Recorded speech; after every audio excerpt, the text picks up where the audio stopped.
11 కోట్లు అఫీషియల్ గా ఏని జీవోలు తీసి అఫీషియల్ గా అదేందో ఒక ఈవెంట్ మేనేజ్మెంట్ లెక్క చేసి పెట్టారు. దానికి అవి కాకుండా ఇంకా పెండింగ్ లో ఉన్నాయి దాదాపు ఇంకో 6-7 కోట్లు డెఫినెట్ ఉంటాయి.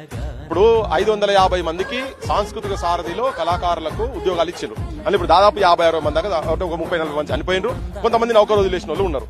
480-490 మంది ఉన్నారు. 500 మంది అనుకుందాం అనుకో. 500 మందికి వాళ్ళకి 31,820 రూపాయలు ఎంత ఉన్నది వాళ్ళ జీతం.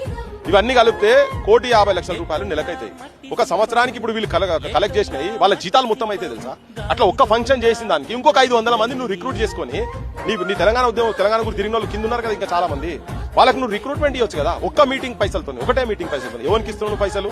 చిరంజీవికి పైసలు తక్కువైనా, నాగార్జునకు పైసలు తక్కువైనా, జయసుధకు పైసలు తక్కువైనా, ఎవరికి పైసలు తక్కువైనా, అందులో ఏ హీరోలకు ఏ హీరోయిన్లకు పైసలు తక్కువైనాయి. అవార్డు అంటే ఒక గౌరవం, పైసలు కాదు.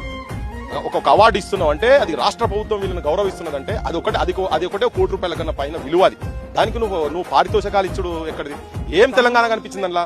కళాకారులు అయితే పాపము రోడ్ల మీద పడి 500 మంది నీ ప్రభుత్వ స్కీములు యాక్చువల్ గా వాళ్ళకి ఆ పైసలు లేక వాళ్ళ నౌకర్లు ఉన్నారు. కానీ లేకపోతే అద్భుతమైన టాలెంట్ ఉన్నటువంటి వాళ్ళు గవర్నమెంట్ ప్రోగ్రాంలు వాళ్ళ సొంత పైసలతో పెట్టుకుని డీజిల్ పెట్రోల్ పోసుకొని, అంటే అఫీషియల్ గవర్నమెంట్ ప్రోగ్రామ్ పెద్ద లెవెల్లో మంత్రులు వచ్చిన ప్రోగ్రాం కాకుండా మిగతాన్ని వాళ్ళే పెట్రోల్ ఆ జీతంలోకి పెట్టుకునే పోతున్నారు. వాళ్ళకు కూడా నెలకు సరిగా జీతాలే రావు. ఓసారి 4 నెలలు రాకుంటే ఆయన మంత్రి భీష్మించుకొని కూర్చుంటే రిలీజ్ అయినాయి.